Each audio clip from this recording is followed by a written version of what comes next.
Welcome back, and thank you for tuning into Cheating Tales Lab. We appreciate every single one of you. We'd love to know, what part of the world are you watching from right now? Let us know in the comments. Now, let's dive into today's story.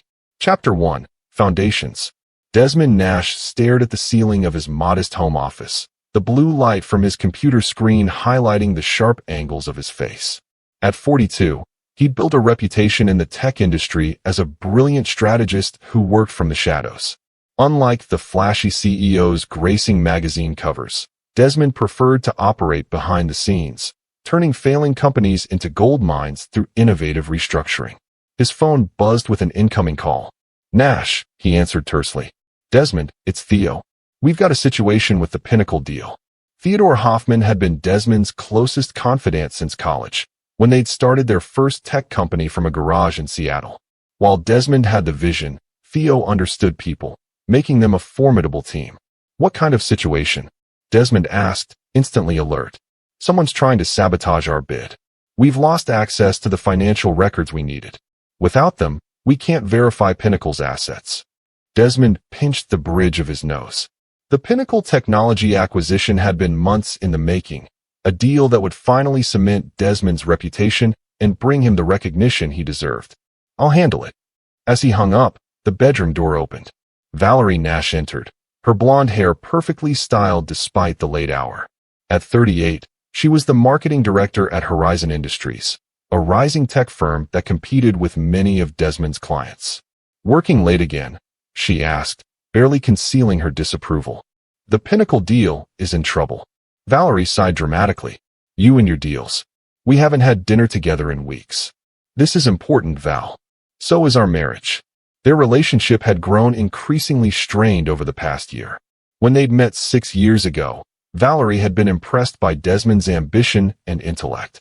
They'd married after a whirlwind romance, but lately, she seemed more interested in her social standing than their partnership. "I'll make it up to you," Desmond promised automatically. "You always say that." She paused, checking her expensive watch. "I have a charity gala tomorrow night. Will you at least try to make it?" "I'll do my best." With another sigh, Valerie left, leaving behind the lingering scent of her designer perfume. Desmond returned to his computer, determined to save the deal that could change everything. The next morning, Desmond arrived at his downtown office before sunrise. His assistant, Marissa Blake, was already waiting with coffee and updates. "I tracked down the issue with the Pinnacle records," she said, handing him a folder. "Someone inside Horizon Industries accessed our secure server. They're after Pinnacle too." Desmond flipped through the documents, his expression hardening. "Horizon? Are you sure?" "Positive. The digital fingerprints lead straight to their executive floor." He thought of Valerie. She'd been unusually interested in his work lately, asking casual questions about his clients and deals. He'd attributed it to her finally taking an interest in his career. "Thank you, Marissa. Get Theo on the line." As he waited for the call to connect, Desmond stared at a framed photo on his desk, Valerie and him on their wedding day. For the first time, he wondered if there was more to her recent distance than simple marital discord. Chapter 2, Suspicions. The charity gala was in full swing when Desmond finally arrived, straightening his bow tie as he entered the opulent ballroom. Crystal chandeliers cast a warm glow over Seattle's elite, gathered to raise money for children's education while showcasing their wealth and influence. Desmond spotted Valerie immediately. She stood near the bar, laughing with a tall, athletic man in a tailored tuxedo. Her hand rested casually on his arm, their bodies angled toward each other with the easy intimacy of familiar lovers. The man was Brent Remington, Horizon Industries' charismatic COO. Desmond had met him several times at industry events, always finding him slick and superficial, a businessman who relied on charm rather than substance. Desmond approached silently, watching as Brent leaned closer to whisper something in Valerie's ear. She laughed again, the sound halting abruptly when she noticed Desmond. "Darling, you made it." Her smile was too bright, her eyes nervously darting between the two men. "I did." Desmond nodded coolly to Brent.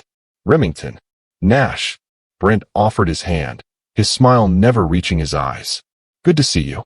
We were just discussing Horizon's new product line." "I'm sure you were," Desmond replied, accepting a glass of scotch from a passing waiter. The tension among the trio was palpable. Valerie quickly excused herself to greet another guest, leaving the men in uncomfortable silence. Your wife is quite knowledgeable about the industry, Brent said finally. Horizon's lucky to have her. Yes, she seems very invested in Horizon's success lately. Brent's smile faltered slightly. Everyone at Horizon is passionate about our mission. I'm sure. Desmond sipped his scotch, maintaining eye contact. Enjoy your evening, Remington. He moved away, mingling with other guests while keeping Valerie and Brent in his peripheral vision. Throughout the night, he noticed their furtive glances, the way they maneuvered to stand near each other, the brief touches when they thought no one was looking. Later that night, as they drove home in silence, Desmond contemplated his next move. Valerie's phone chimed with a text message. She glanced at it quickly, then turned the phone face down on her lap. Work? Desmond asked casually. Just Margot thanking me for the introduction to that art dealer, she lied smoothly. Desmond nodded, saying nothing more. When they arrived home, Valerie went straight upstairs to shower. Left alone, Desmond made a decision. He picked up her phone, unsurprised to find it locked. But Valerie had always been careless with security, using the same password for everything, her mother's birthday. He typed in the numbers. The phone unlocked, revealing a text from BR. Tonight was close. We need to be more careful. Has he mentioned anything about Pinnacle? Scrolling through their conversation history, Desmond found months of messages, some business-related, others intensely personal. There were photos Valerie had sent, intimate details shared, plans made. And scattered throughout, questions about Desmond's work, his clients, his deals, particularly Pinnacle. Instead of the rage he expected, Desmond felt an icy calm settle over him. He carefully replaced the phone, then went to his office and called Theo. I need everything you can find on Brent Remington and Horizon Industries, he said without preamble. And I need to accelerate our timeline on Pinnacle. What's happened? Theo asked, concerned. I've discovered an opportunity, Desmond replied cryptically. One that requires a change of strategy. The following week, Desmond maintained his normal routine, giving no indication of his knowledge. He watched as Valerie grew more secretive, leaving the house for meetings that didn't appear on Horizon's calendar, returning with a glow that had nothing to do with professional satisfaction. Meanwhile, he methodically gathered information. Theo delivered a comprehensive file on Brent Remington, his rise through the corporate ranks, his reputation as a womanizer, his tendency to take credit for others' ideas. Most importantly, his ambitious plan to become Horizon's CEO when the current chief executive, Philip Adler, retired next year. Horizon itself was in a precarious position. Despite its market reputation, the company had overextended, investing heavily in improving technologies. They needed Pinnacle's patents and client base to secure their future, exactly why Desmond had targeted the smaller company first. Remington's been using Valerie to get information on our deal, Theo surmised during their private meeting at Desmond's office. Yes. Desmond's voice was devoid of emotion. And she's been a willing informant. What are you going to do? Desmond looked out his office window at the Seattle skyline, the gears of his mind turning. Changed the game entirely. Chapter 3. The Discovery. Late one evening, as rain lashed against the windows of their suburban home, Desmond sat in his darkened office, waiting. The house was silent save for the occasional rumble of thunder. At precisely 10:42 p.m., Valerie's car pulled into the garage. He heard her enter, moving quietly as if afraid to wake him. Her heels clicked softly on the hardwood floor as she passed his office door, unaware of his presence in the shadows. Late night? Desmond asked, flicking on his desk lamp. Valerie gasped, her hand flying to her chest. Desmond, you scared me. She composed herself quickly, slipping into the easy lies that had become her second nature. Client meeting ran long.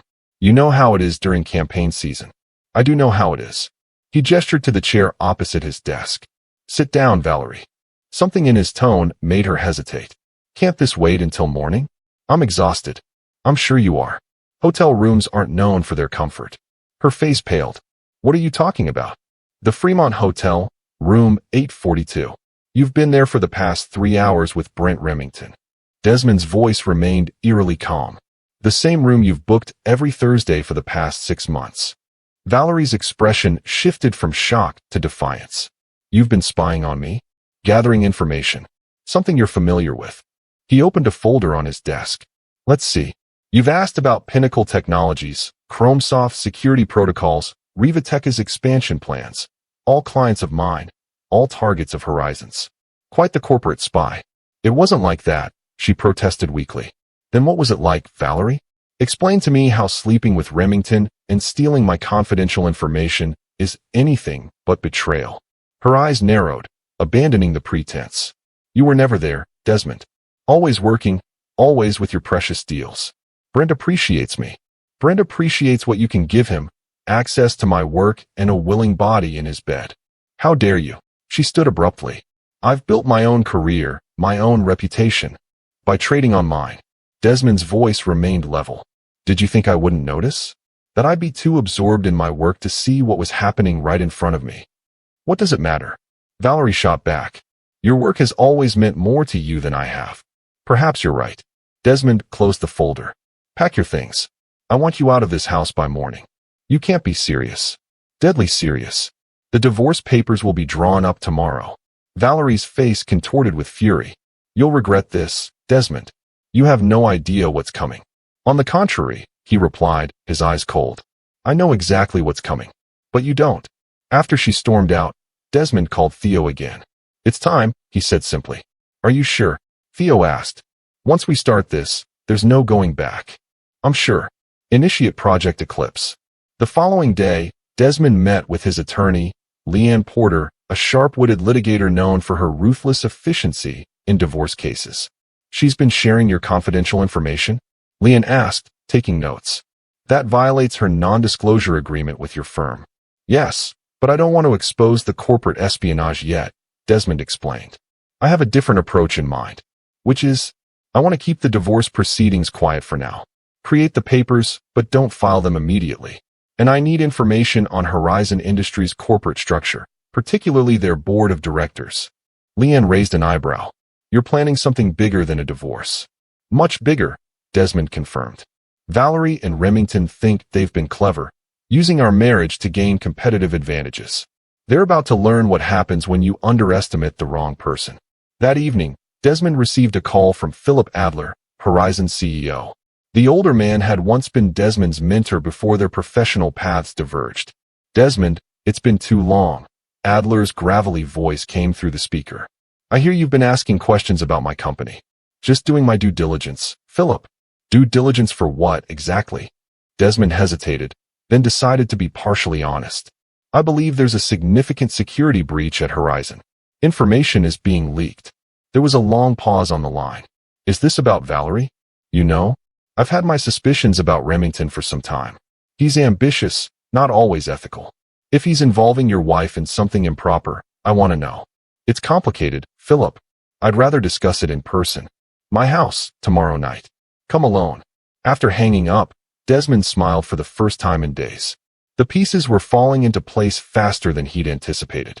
When he arrived at Adler's lakeside mansion the next evening, he found the CEO waiting in his study, a glass of brandy in hand, and concern etched on his weathered face. Tell me everything, Adler commanded. Desmond revealed select details: Valerie's affair with Remington, their exchange of confidential information, the plot to undermine Desmond's acquisition of Pinnacle. Remington's been positioning himself to take my place, Adler said grimly. The board's been impressed with his performance numbers, but I've suspected he's been cooking the books. He has, Desmond confirmed, producing a file. My team found discrepancies in Horizon's last 3 quarterly reports. Remington's been hiding significant losses in your R&D division. Adler studied the documents, his expression darkening. This could destroy Horizon if it got out. It doesn't have to. Desmond leaned forward. I have a proposition. Chapter 4, Strategic Moves. 3 weeks after his confrontation with Valerie, Desmond sat in a wood-paneled conference room at First Seattle Bank, facing Walter Bryce, the bank's lending director. Through the large windows, the city sprawled below them, oblivious to the machinations taking place in boardrooms across the financial district.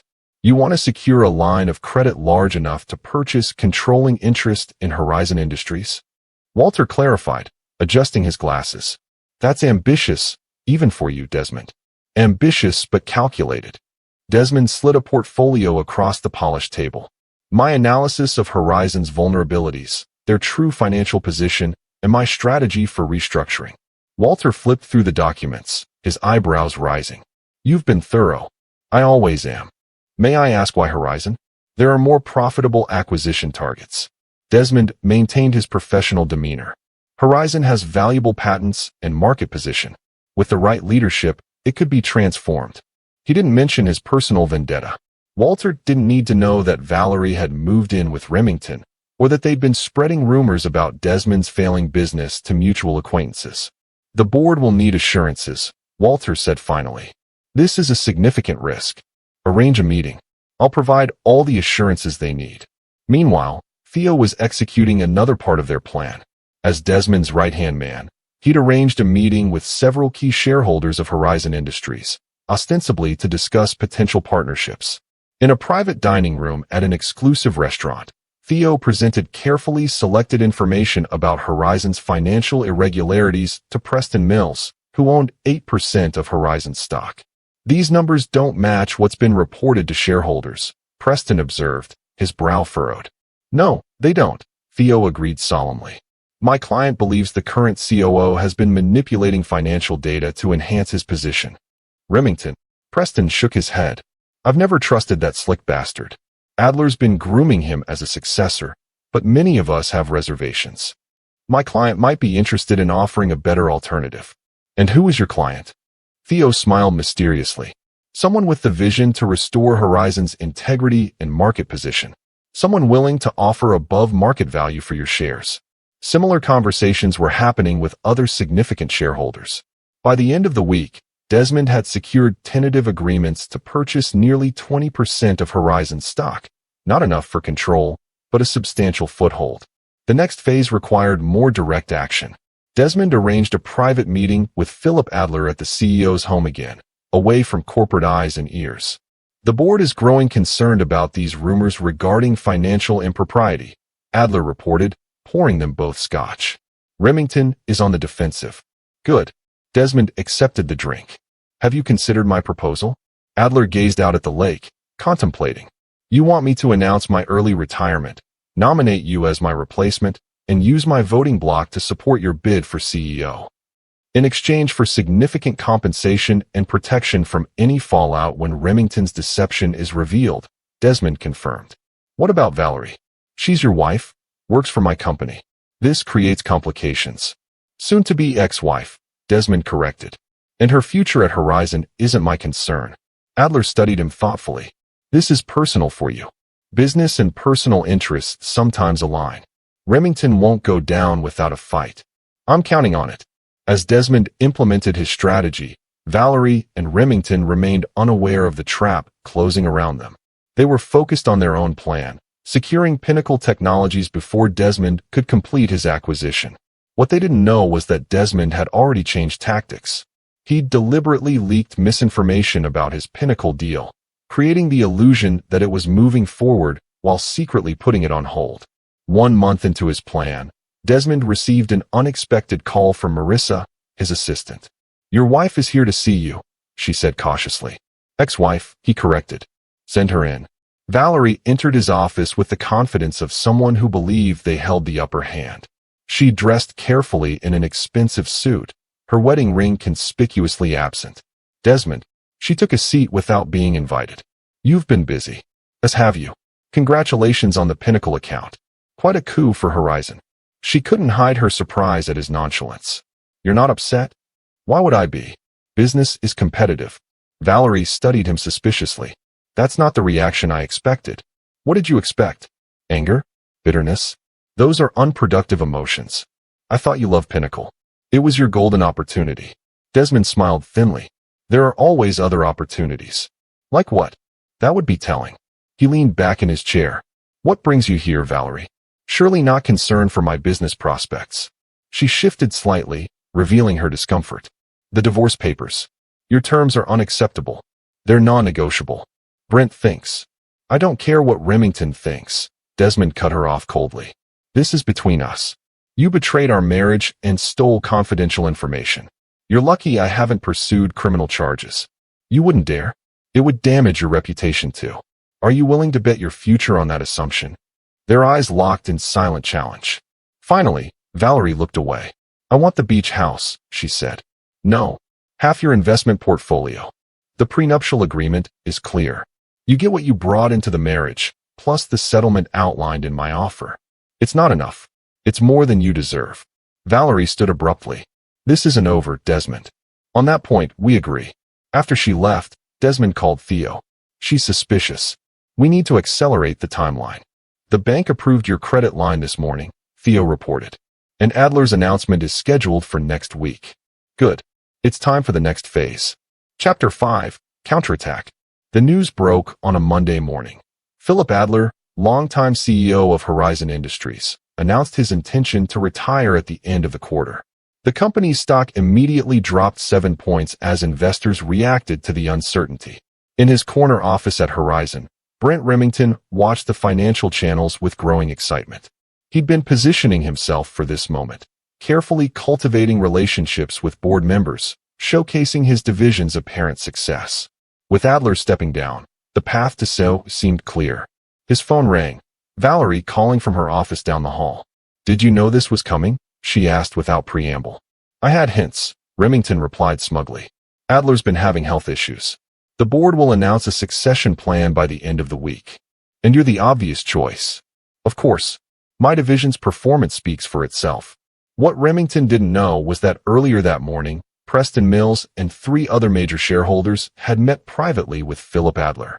The topic of discussion, Desmond Nash's offer to purchase their shares at a premium and his vision for Horizon's future. Across town, Desmond was meeting with Leanne Porter to finalize another aspect of his plan. The divorce papers are ready to file, she informed him. But there's something else you should know. Valerie has been inquiring about your client contracts, specifically any non-compete clauses that might prevent you from working with Horizon's partners. She's trying to block my potential business opportunities, Desmond deduced, laying groundwork for whatever Remington has planned next. It appears so. Let her. It's a waste of her time. Later that day, Desmond received a call from an unlisted number. It was Olivia Winters, Horizon's chief financial officer, a woman known for her integrity and analytical mind. Mr. Nash, she began formally, I understand you've been discussing certain financial irregularities in our reports. Desmond chose his words carefully. I've noticed discrepancies that concern me.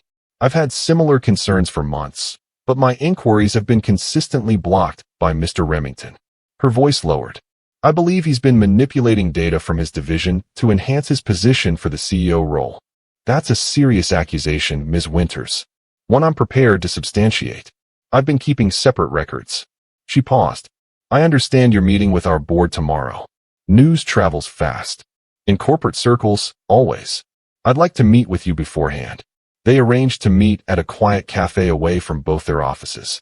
Olivia brought a flash drive containing her parallel accounting of Horizon's finances, figures that painted a much bleaker picture than the official reports. Remington's division is actually operating at a significant loss, she explained, pointing to specific discrepancies.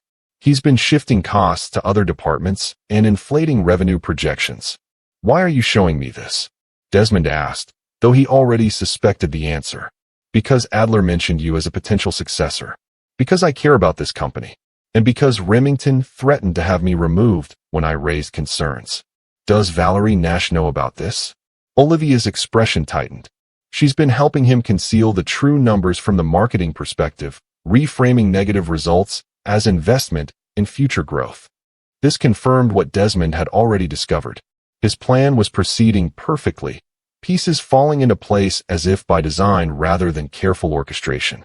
The following day, Desmond presented his case to Horizon's board of directors. With Adler's implicit endorsement and the evidence provided by Olivia, he outlined both Horizon's problems and his proposed solutions. Gentlemen, ladies, he concluded, Horizon stands at a crossroads. The company can continue down its current path of financial manipulation and gradually declining market position, or it can embrace transparent practices and innovative restructuring. I'm offering to purchase a controlling interest at above market value and lead Horizon into a more sustainable future. The board members exchanged glances, impressed by his presentation but wary of such a significant change. We'll need time to consider this proposal, Harold Vance, the board chairman, said finally. Of course, Desmond agreed, gathering his materials. I should note that my offer includes provisions to address the current financial irregularities internally, rather than involving regulatory authorities. The implicit threat was clear: reject my offer, and I'll expose everything. As Desmond left the boardroom, he spotted Remington watching from the corridor, his expression a mixture of confusion and growing alarm. Beside him stood Valerie, her eyes narrowing as she recognized her husband. "What are you doing here?" she demanded, approaching him while Remington remained at a careful distance. "Business," Desmond replied simply. "Horizon is an interesting company with significant potential, despite its current management issues. You're trying to interfere with Brent's promotion. I'm exploring investment opportunities. Nothing more." "I don't believe you," Valerie hissed. "This is about us, isn't it? You can't stand that I chose him over you." Desmond regarded her coldly. "Don't flatter yourself, Valerie. This is business." As he walked away, he could feel Remington's gaze burning into his back. The trap was set. Now he just needed his targets to spring it. That evening, Desmond received a phone call from Harold Vance. "Nash," the board chairman began without pleasantries, "Remington is making counter-accusations. He claims you're pursuing a personal vendetta because of your wife's relationship with him. Says you've fabricated financial inconsistencies to discredit him. Has he provided evidence that the financial records I showed you are incorrect?" "No, he's claiming you obtained them illegally through corporate espionage. The records came directly from your CFO, who was concerned about Remington's practices. As for my personal life, yes, my wife is involved with Remington. That's why I've disclosed this potential conflict of interest up front, unlike Remington, who has hidden both the relationship and his financial manipulations." Vance sighed heavily. "This is becoming messy. The board is divided. Perhaps a neutral third party should examine Horizon's books, someone with no connection to either myself or Remington." "That may be necessary," Vance admitted. "In the meantime, keep this situation contained. The last thing Horizon needs is a public scandal." "My thoughts exactly." After hanging up, Desmond smiled to himself. Right on schedule, Remington was reacting exactly as predicted, with desperate accusations rather than substantive defense. The next morning, Theo arrived at Desmond's office with new information. "Remington and Valerie were at the Pinnacle offices until midnight," he reported. "They're rushing to finalize their acquisition before your plan progresses further." "Perfect," Desmond replied. "They're focused on the wrong target. There's more. Remington has called an emergency meeting with Horizon's executive team, excluding Olivia Winters. I think he's going to try to rally support against you. Let him. The more desperately he fights, the more suspicious he appears." Later that day, Desmond received another call from Vance. "The board has decided to bring in forensic accountants," the chairman announced. "In the meantime, we're suspending both Remington and Winters pending the investigation's outcome." "A prudent decision," Desmond acknowledged. "And my offer? Still under consideration, but I'll be frank. If the accountants verify these irregularities, your position will be significantly strengthened." "I understand. Thank you for keeping me informed." The stage was set for the final act of Desmond's plan. Now he needed only to wait for the forensic accounting results, which he knew would confirm everything he'd presented to the board. Chapter 6: Rising Tensions. Valerie paced nervously in Remington's penthouse apartment, her heels clicking rhythmically on the marble floors. Rain streaked down the floor-to-ceiling windows, mirroring her emotional turmoil. "How could this happen?" she demanded. "You said the CEO position was practically yours." Remington loosened his tie, pouring himself a generous scotch. "Desmond blindsided us. Somehow he got to Adler, convinced him to support an outside candidate instead of promoting from within. You don't think he knows about the financial reports, do you? The adjustments we made. They weren't adjustments. They were strategic reallocations," Remington corrected irritably. "And no, there's no way he could know. Those records are secure." The doorbell rang, interrupting their argument. Remington checked the security monitor, then buzzed in Preston Mills, one of Horizon's largest individual shareholders. "This is unexpected," Remington said, forcing a welcoming smile as Preston entered. "We need to talk," Preston replied grimly, declining the offered drink. "I've just come from a meeting with several other major shareholders. Nash has made a compelling case for new leadership at Horizon. Nash. Valerie interjected. Desmond Nash. Preston glanced at her, then back to Remington. Yes. He's offered to purchase our shares at a premium and outlined a restructuring plan that addresses some concerning financial practices. Remington's face flushed. What exactly are you implying, Preston? I'm not implying anything. I'm telling you directly that Nash has evidence of financial manipulation in your division. Evidence that could interest not just the board, but federal regulators. That's absurd, Remington blustered. Nash is my wife's ex-husband. This is a personal vendetta, nothing more. Ex-husband. Preston raised an eyebrow, looking at Valerie. I wasn't aware you two had divorced. We're in the process, she said quickly. It's complicated. I imagine it is. Preston's tone was dry. Regardless of your personal situations, the shareholders are concerned about Horizon's financial integrity. The forensic accountants start tomorrow. If there's anything you'd like to clarify before they begin, now would be the time. After Preston left, Remington exploded in rage, hurling his crystal tumbler against the wall. That snake. He's turning everyone against me. We need to act quickly, Valerie urged. Get to the records before the accountants do. Impossible. They've locked down access to the financial systems. And Olivia's been suspended, which means she's probably the one who leaked information to Desmond. Then we need leverage, Valerie insisted. Something to force Desmond to back off. Like what? She considered for a moment. The Pinnacle deal. If we can close it before he does, we'll strengthen our position significantly. Pinnacle's board is hesitant. They've heard rumors about our financial situation. Then we need to sweeten the offer. Promise them executive positions, guaranteed contracts, whatever it takes. While Valerie and Remington scrambled to salvage their situation, Desmond was methodically advancing his plan.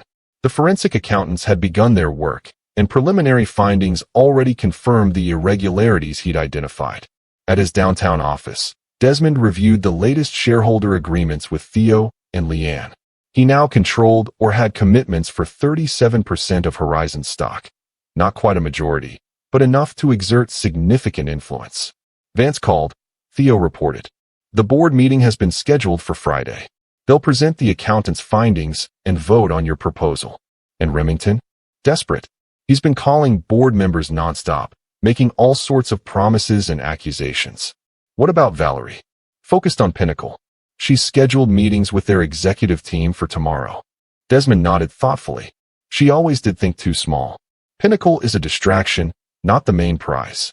Should we intervene? Leon asked. No. Let them pursue Pinnacle. It keeps them occupied while we secure Horizon. The next day brought an unexpected development.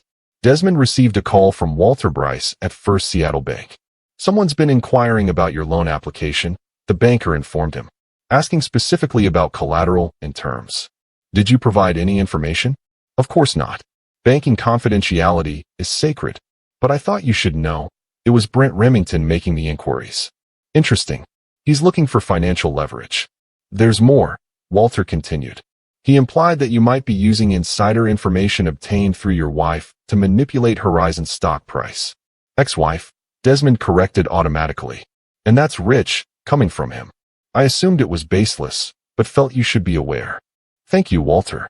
I appreciate the heads up. After hanging up, Desmond called Theo. Remington's getting desperate. Increase security on our systems and warn our key people to be vigilant. He may try something reckless. That evening, as Desmond worked late in his office, he received an unexpected visitor. Marissa ushered in Olivia Winters, the suspended CFO of Horizon, looking tense and disheveled. I apologize for coming unannounced, she began. But I thought you should know. Someone broke into my home office. My personal records of Horizon's finances are missing. Remington, I can't prove it, but who else would benefit? The timing is suspicious, just as the forensic accountants are starting their investigation. Do you have backups? Yes, stored securely off-site. But that's not all. She hesitated. There was a note. Back off or Nash goes down too. Desmond's expression hardened. They're trying to silence you and threaten me simultaneously. There's more. Board member Harold Vance called me an hour ago. Remington and Valerie met with him, claiming they have evidence that you and I conspired to manipulate Horizon's stock by spreading false information. Projection, Desmond observed. accusing us of exactly what they've been doing. It gets worse. They've apparently convinced Pinnacle CEO to issue a statement questioning your business practices, suggesting you attempted to pressure them into an unfavorable deal. Desmond smiled unexpectedly. Perfect. Perfect. Olivia looked confused. They're systematically undermining your credibility. They're playing exactly the game I expected. Every accusation they make, every desperate move, only strengthens our position in the long run. He paused, studying her. The question is, are you prepared for what comes next? Their attacks will intensify. I've spent 15 years building my reputation on integrity, Olivia replied firmly. I won't let Remington destroy Horizon or my career with his deceptions. Good. Because tomorrow is when everything changes. The following morning, Desmond arrived at Horizon Industries headquarters for a meeting with Harold Vance. Security personnel escorted him through the lobby, where employees stared curiously. Word had spread about the power struggle unfolding in the executive suites. In the elevator, Desmond's phone rang. It was Theo. It's happening, his friend said without preamble. Remington just announced to Horizon's executive team that he's secured Pinnacle's acquisition. He's positioning it as a major victory that proves his leadership capabilities. Right on schedule, Desmond replied calmly. Proceed with Phase 3. The elevator doors opened on the executive floor. As Desmond stepped out, he came face to face with Valerie, emerging from a conference room. Her expression shifted from surprise to contempt. Still pushing your vendetta? She asked coldly. Still backing the wrong horse, he countered. Brent just secured Pinnacle. The board will recognize his value now. Congratulations. A small victory before the fall. Her eyes narrowed. You're awfully confident for someone about to lose. Perspective, Valerie. It's all about perspective. Harold Vance appeared in the corridor. Nash, Valerie, I didn't realize you were both here. Just leaving, Valerie said quickly. I have a meeting with the Pinnacle transition team. As she walked away, Vance gestured Desmond into his office. Complicated situation, he commented, closing the door. It's about to become much clearer, Desmond assured him. Remington's announcing the Pinnacle acquisition as we speak. It's quite a coup. Is it? Or is it a desperate attempt to distract from the financial irregularities the forensic accountants are uncovering? Vance looked troubled. Their preliminary report is concerning. But Remington claims you've manipulated the evidence. The numbers speak for themselves, Harold. And there's something else you should know before tomorrow's board meeting. Desmond handed him a sealed envelope. This contains proof of Remington and Valerie's systematic corporate espionage, not just against my clients, but against Horizon's own partners. This is... Vance studied the contents, his face paling. The complete picture, Desmond finished for him. Tomorrow, the board will need to make a decision based on all the facts, not just Remington's selective narrative. As Desmond left Horizon's headquarters, he felt the momentum shifting decisively in his favor. The board meeting tomorrow would be the culmination of months of careful planning and strategic patience. His phone buzzed with a text from Philip Adler. Remington's celebrating the Pinnacle deal. Little does he know. Desmond smiled. Indeed, little did Remington know that Pinnacle was merely a pawn in a much larger game, one that would conclude with Desmond's complete victory. Chapter 7. Checkmate. The morning of the board meeting dawned clear and bright, a rarity for Seattle in autumn. Desmond dressed meticulously in his finest suit, a subtle armor for the battle ahead. Today would mark the culmination of his carefully orchestrated plan. As he adjusted his tie, his phone rang, Theo with the final confirmations. Everything's in place, his friend reported. The board members have all reviewed the forensic accounting report.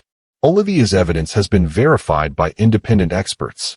The shareholder proxies are secured. And Remington? Still celebrating the Pinnacle acquisition. He's scheduled a company-wide announcement for this afternoon, planning to use it as his platform to claim the CEO position. Perfect timing, Desmond remarked. He won't see it coming. Valerie's been calling around, trying to gauge board support. She seems nervous. As she should be.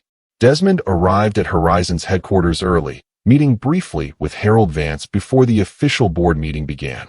The evidence is overwhelming, Vance admitted, looking troubled. Remington has been systematically manipulating financial data for over 2 years.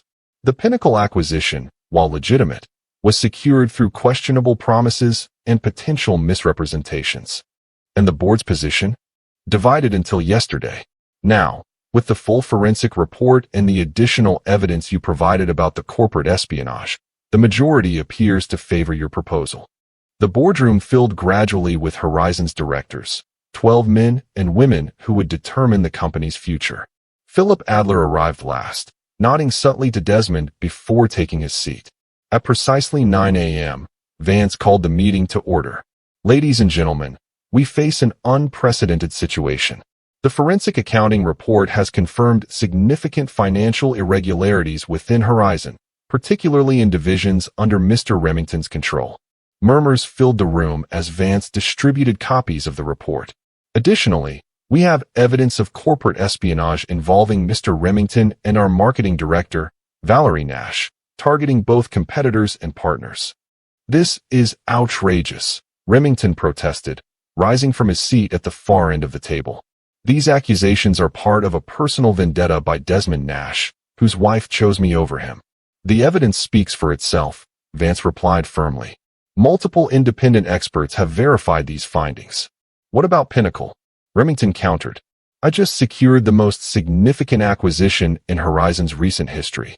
Doesn't that count for anything? The Pinnacle acquisition will be reviewed in light of potential misrepresentations made during negotiations, Vance explained. But today, we must address the leadership of Horizon moving forward. For the next hour, the board reviewed the evidence, asked questions, and discussed options. Throughout, Desmond remained calm and focused, answering inquiries precisely while Remington grew increasingly agitated. Finally, Vance called for the vote on Desmond's proposal, his purchase of controlling interest in Horizon and appointment as CEO, with Philip Adler remaining as chairman emeritus during the transition. Those in favor? Vance asked. Hands rose around the table, 8 of the 12 board members supporting Desmond's bid. The motion passes, Vance announced. Mr. Nash's offer is accepted, subject to final documentation. Mr. Remington, in light of the forensic accounting findings, you are terminated effective immediately. Security will escort you from the building. This is a mistake, Remington sputtered, his face flushed with anger. You can't do this. It's already done, Vance replied impassively. Please gather your personal belongings. Your access to Horizon's systems has been revoked. As security personnel appeared at the boardroom door, Remington turned to Desmond with undisguised hatred. You planned this from the beginning. No, Desmond corrected. You and Valerie planned this from the beginning. Using my wife to steal confidential information, manipulating financials to enhance your position, undermining colleagues who questioned your methods. I simply ensured you received the appropriate consequences. After Remington was escorted out, the board discussed transition arrangements. It was decided that Desmond would be introduced as the new CEO at a company-wide meeting that afternoon, the very meeting Remington had scheduled to announce the Pinnacle acquisition. During a brief recess, Desmond called Theo. It's done. The board approved the deal. Congratulations, CEO Nash, Theo replied.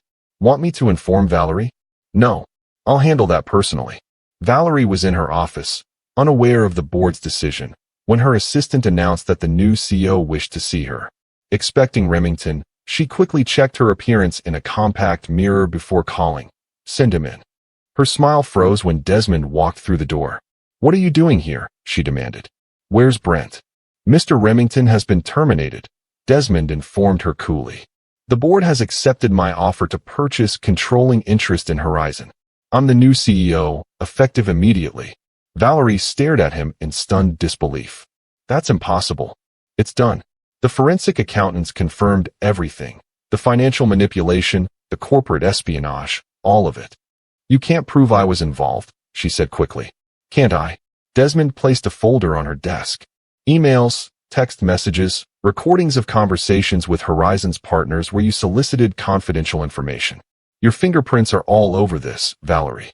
She opened the folder, her face paling as she scanned its contents. These are private communications between you and various business contacts, using your Horizon email and devices.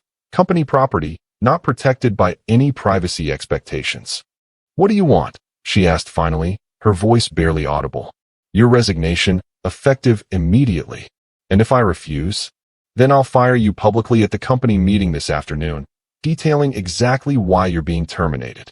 Your choice. Their eyes locked in silent combat, but they both knew Valerie had no leverage left. Finally, she reached for a notepad and began writing her resignation letter.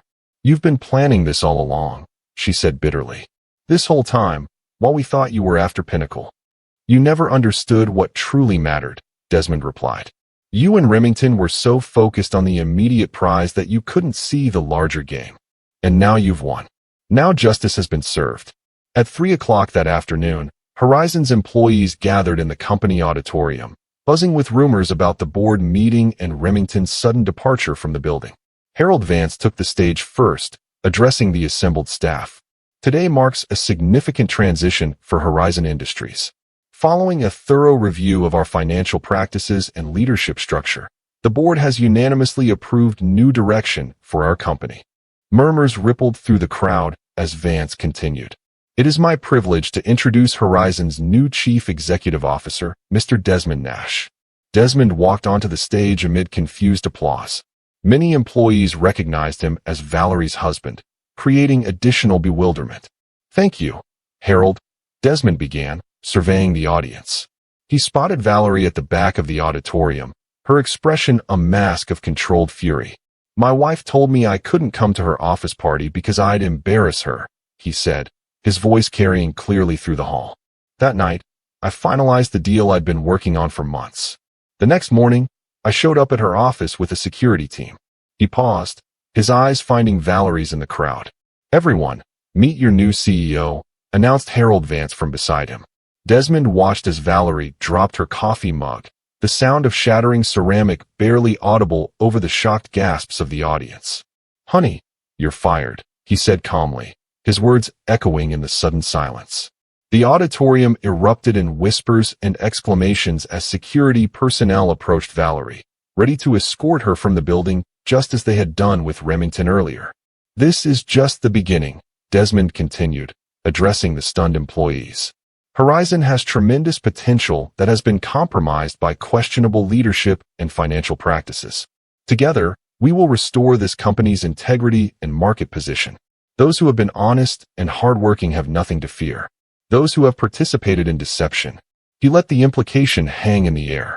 As Valerie was led away, Desmond outlined his vision for Horizon's future: transparent financial reporting, innovative product development, and ethical business practices. The employees listened attentively, their initial shock gradually giving way to cautious optimism. After the meeting, Desmond met with the executive team in the conference room that would now be his domain as CEO. Olivia Winters had been reinstated as CFO, her vindication complete. "The transition will take time," Desmond acknowledged to the assembled executives. "There will be questions from partners, customers, and the market. We'll address them honestly, emphasizing our commitment to restoring Horizon's reputation." "What about Pinnacle?" asked the head of business development. Remington promised them executive positions and guaranteed contracts.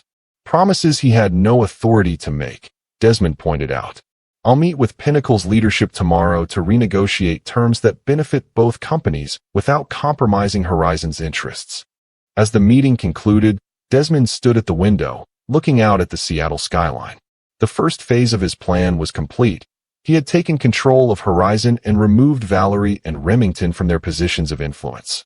But true victory required one final step. His phone buzzed with a text from Theo. Remington and Valerie just left her apartment with suitcases, heading to the airport. "Track them," Desmond replied. "I want to know exactly where they're going." The game wasn't over yet.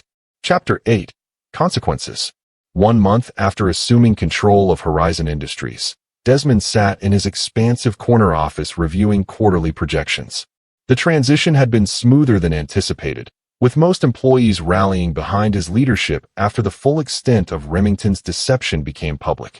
Olivia Winters entered, carrying financial reports. "The market's responding positively to our revised guidance," she noted.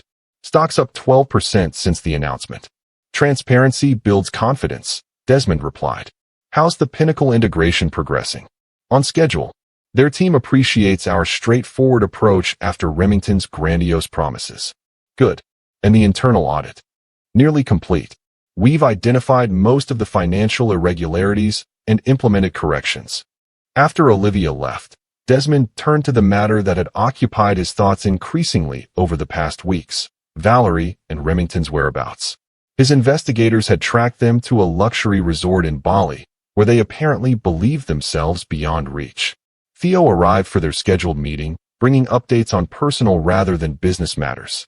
They've established residency in a villa on the island, he reported. Using cash for most transactions, minimal digital footprint. Remington's been making inquiries about investment opportunities in Southeast Asia. Using whose money? Desmond asked pointedly. That's where it gets interesting. Theo placed a folder on the desk. We've traced significant transfers from offshore accounts linked to Remington in the weeks before his termination. Approximately $8 million moved through a series of shells before landing in a Singaporean bank. Horizon's money? Almost certainly. The forensic accountants found corresponding discrepancies in the financial records. He was siphoning funds for at least 2 years, preparing his escape route. Desmond absorbed this information silently, his expression hardening. Have you shared this with Harold Vance? Not yet. I thought you'd want to decide how to proceed. Contact him immediately. The board needs to know. And reach out to our legal team. I want options for recovering those funds. Later that day, Desmond received a surprising call from Preston Mills, one of the shareholders who had supported his takeover. I was in Singapore on business, Preston explained, and saw someone very familiar at my hotel bar, Brent Remington, appearing quite relaxed for a man who should be worried about potential criminal charges. Is Valerie with him? Didn't see her, but he mentioned meeting his partner for dinner. He was loose-lipped after a few drinks, boasting about how he'd secured his future regardless of what happened at Horizon. Interesting. Did he recognize you? Don't think so. I kept my distance, just close enough to overhear. He mentioned something about a venture capital firm in Jakarta, seeking investors for tech startups. Thank you, Preston. This is valuable information. After hanging up, Desmond called his attorney, Leanne Porter. We need to pursue international asset freezes. Remington's attempting to establish new business ventures using stolen funds. That's challenging across jurisdictions, Leanne cautioned. We'd need substantial evidence. We have it. The forensic accounting report, the money trail, witness testimony. Work with Horizon's legal team. I want everything in motion by the end of the week. The legal process was complex and time-consuming, but Desmond was patient. Justice, like revenge, required meticulous planning and precise timing. 2 months later, as Desmond finalized plans for Horizon's new product launch, he received the news he'd been waiting for. International authorities had frozen accounts linked to Remington in Singapore, Indonesia, and the Cayman Islands, based on evidence of financial fraud and money laundering. Theo arrived with additional updates. Local police in Bali have seized their passports pending investigation. They're effectively trapped there while authorities determine if extradition is warranted. And their reaction? Panic, according to our sources. Remington's been frantically contacting former associates, looking for help or loans. Valerie tried to access her personal accounts, only to discover they've been frozen as well. Has she attempted to contact anyone here? She called Marissa yesterday, trying to reach you. Desmond raised an eyebrow. And Marissa followed your instructions, told her you were unavailable, and took a message. Valerie claimed she had no knowledge of Remington's financial activities and wanted to discuss terms for returning to the U.S. Abandoning her partner at the first sign of trouble, Desmond observed coldly. Predictable. The following week, Desmond received an email from Valerie, sent from an unfamiliar address. It was brief and desperate. Desmond, I made a terrible mistake. Brent lied to me about everything. I had no idea he was stealing from Horizon. Please, I need your help. The authorities have frozen all my accounts. I can't even book a flight home. Whatever happened between us, I don't deserve this. Please call me. Valerie. Desmond forwarded the email to Leanne with a simple instruction.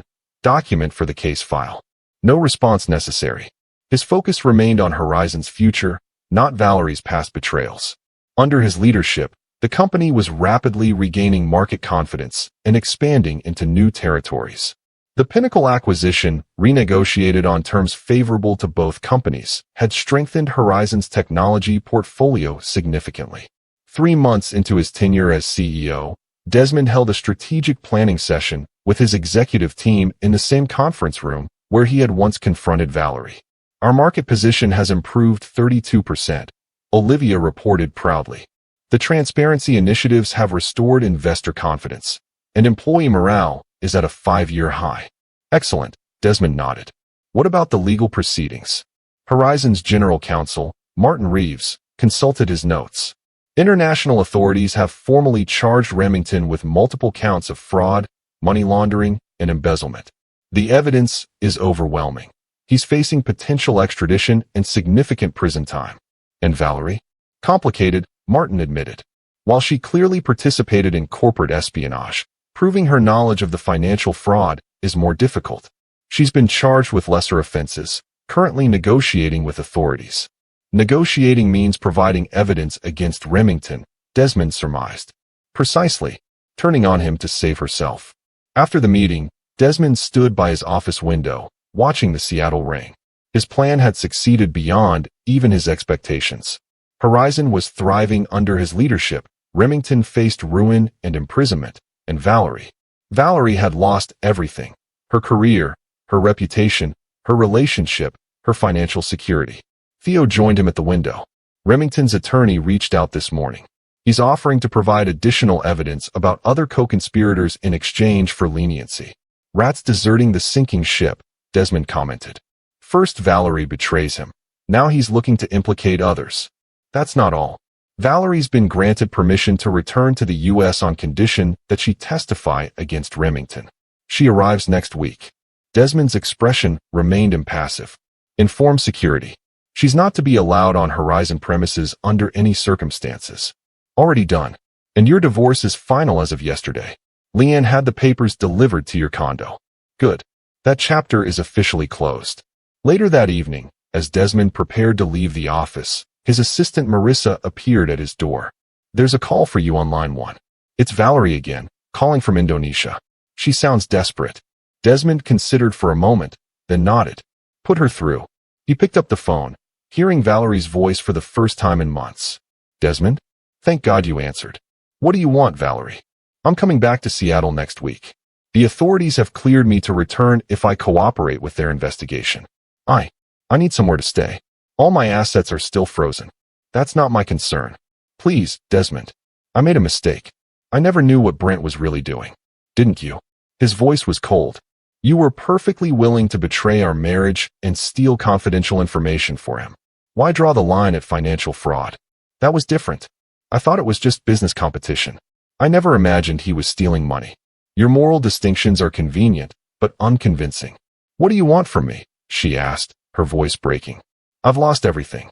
My career, my savings, my reputation. Isn't that enough?" "That's justice, Valerie, not revenge.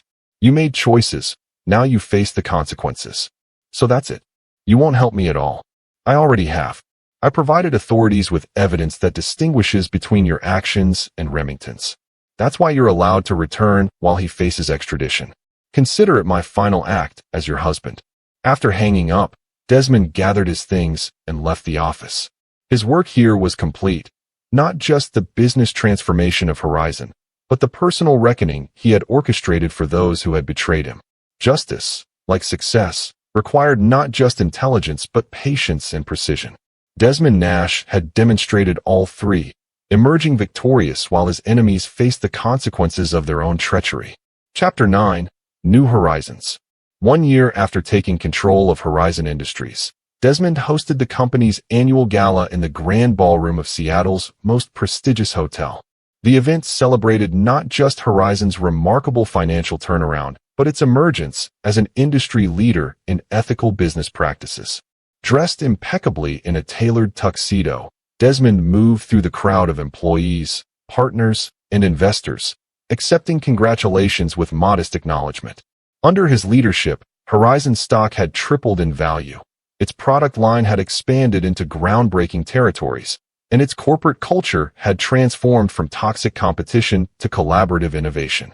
Theo approached, champagne in hand. "Quite a difference from last year's gala," he observed. "Indeed." Desmond surveyed the room thoughtfully. "Last year, I was an outsider watching Valerie and Remington plot against me. Now, Now you're the visionary CEO who saved Horizon from disaster. Theo finished. The board couldn't be happier. They're voting on your contract extension next week. 5 more years, substantial equity increase. The company's success is what matters, Desmond replied, though satisfaction was evident in his expression. Speaking of success, Theo lowered his voice. I thought you'd want to know. Remington's extradition was finalized this morning. He'll be returning to the U.S. in custody next week to face 27 counts of financial fraud, embezzlement, and money laundering. And Valerie? Still testifying against him. She's working as an administrative assistant at a small marketing firm. Apparently, no company in the industry will touch her at the executive level after what happened here. Desmond nodded, unsurprised. Actions had consequences. A principle he had ensured both Valerie and Remington learned thoroughly. Harold Vance approached, interrupting their conversation. Desmond, there's someone I'd like you to meet. He gestured to an elegant woman beside him. This is Alexandra Mercer, the new head of Westridge Technologies. They're interested in potential collaborations. Alexandra offered her hand, her grip firm and confident. Mr. Nash, your reputation precedes you. Please, call me Desmond. He found himself intrigued by her direct gaze and poised demeanor. I've followed Westridge's advancements in quantum computing with interest. Perhaps we could discuss potential synergies between our companies, she suggested. My team has some ideas that might align with Horizon's new direction. I'd like that. As the evening progressed, Desmond found himself increasingly engaged in conversation with Alexandra, not just about business possibilities, but broader topics ranging from technological ethics to Seattle's evolving cultural scene. She was intelligent, witty, and refreshingly straightforward. Later, as the gala wound down, Desmond stepped outside onto the hotel's terrace for a moment of quiet reflection. The Seattle skyline glittered before him, the Space Needle illuminated against the night sky. Alexandra joined him, offering a glass of scotch. You seem like you could use this. Thank you. He accepted gratefully. Large events can be draining, even successful ones. I understand. It's strange being the center of attention when you're accustomed to working behind the scenes. He looked at her with newfound interest. You've done your research. Of course. I make it a point to know who I'm dealing with. She smiled slightly. Your approach to the Horizon takeover was masterful, patient, strategic, comprehensive. Not the impulsive vengeance many might have pursued in your position. You know about that too. The business world talks, Desmond. Your ex-wife's affair with the COO, their attempted corporate espionage, your methodical response. It's become something of a cautionary tale in executive circles. And what's the moral of this cautionary tale, in your assessment? Don't betray someone smarter than you, she replied simply. And perhaps, that justice is more satisfying than mere revenge. He raised his glass in acknowledgement. Perceptive. I try to be. She turned to face the city view. I was married once too. He was unfaithful, though less dramatically than your situation. No corporate takeovers were required. How did you handle it? I left him, focused on my career, built something meaningful. The best revenge, as they say, is living well. Indeed it is. Their conversation was interrupted by Theo, appearing at the terrace doorway. Sorry to intrude, but your speech is scheduled in 5 minutes. Desmond. Of course. He turned to Alexandra. Perhaps we could continue this discussion another time? I'd like that. Dinner, perhaps. I'll have my assistant call yours. As Desmond re-entered the ballroom to deliver his address to Horizon's assembled stakeholders, he felt a sense of completion. The chapter with Valerie and Remington was ending exactly as he had orchestrated, with justice served and his position stronger than ever. The future held new possibilities, both for Horizon Industries and for Desmond personally. He had proven himself not just a brilliant strategist, but a leader capable of transforming a company's fortunes and culture. And perhaps, in Alexandra Mercer, he had found someone worthy of his trust, a prospect he approached with caution but genuine interest. 2 weeks later, as Desmond reviewed quarterly projections in his office, Marissa appeared at his door. Mr. Nash, there's someone here to see you. She doesn't have an appointment. Who is it? Valerie Nash. Or, I should say, Valerie Carter now. She's changed her name back. Desmond considered for a moment. Send her in. Valerie entered hesitantly, a shadow of her former confident self. Her clothes were simple, lacking the designer labels she once wore exclusively.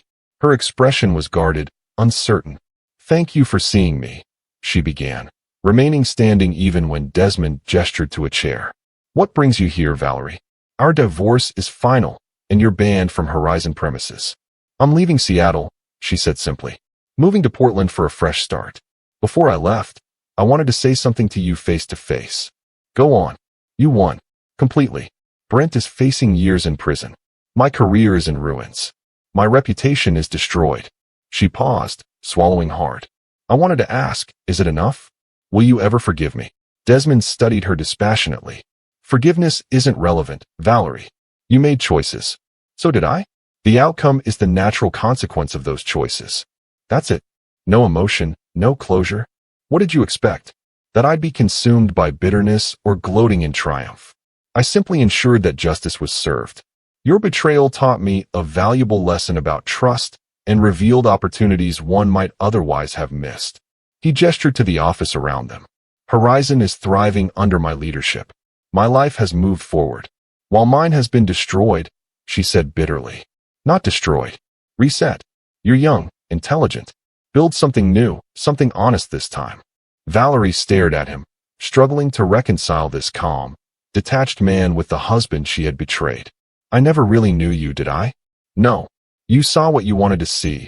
A successful but unambitious consultant you could manipulate and exploit. You never bothered to understand what I was capable of."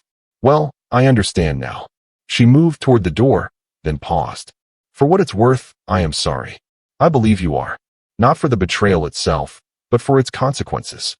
After she left, Desmond returned to his work, giving their encounter no more thought than a business meeting of minor importance. The past was settled. His focus remained on the future. That evening, Desmond met Alexandra for dinner at an upscale restaurant overlooking Puget Sound. Their business discussions had evolved into a personal connection that surprised him with its ease and depth. "I saw Valerie today," he mentioned as they finished their meal. "She came to my office before leaving Seattle." "Seeking forgiveness?" Alexandra asked perceptively. "Ostensibly. In reality, I think she wanted to see if I still harbored feelings for her. Anger, bitterness, anything she could use." "And do you?" Desmond considered the question honestly. "No. She and Remington are pages in a chapter that's concluded. I learned valuable lessons, but I've moved forward without looking back." "That's rare," Alexandra noted. "Most people cling to old grievances. Let them shape their future actions. That would give them power they don't deserve." Desmond raised his wine glass. "To new horizons, both professional and personal." "To new horizons," she agreed, her eyes meeting his with understanding and possibility. Later that night, as Desmond stood at the window of his downtown penthouse, watching lights reflect off Elliott Bay, his phone buzzed with a news alert. The headline read, "Former Horizon executive sentenced to 15 years for massive fraud scheme." Remington's downfall was complete, the justice system confirming what Desmond had proven through his methodical campaign. Betrayal carried consequences, especially when the betrayed party possessed the patience and strategic vision to orchestrate a perfect response. Desmond closed the news app without reading further. That chapter was finished. Tomorrow brought new challenges, new opportunities, and perhaps, with Alexandra, new possibilities for trust and connection that he had thought himself incapable of after Valerie's betrayal. He had emerged not just victorious but stronger, wiser, and more successful, living proof that the best response to betrayal wasn't emotional vengeance but calculated justice, delivered with precision and patience. The man who had been underestimated, whose wife had feared he would embarrass her at a company party, now stood at the pinnacle of corporate success, his former adversaries reduced to cautionary tales. Desmond Nash had not just survived betrayal. He had transformed it into the foundation for his greatest triumph. This is where our story comes to an end. Share your thoughts in the comments section. Thanks for your time. If you enjoy this story, please subscribe to this channel.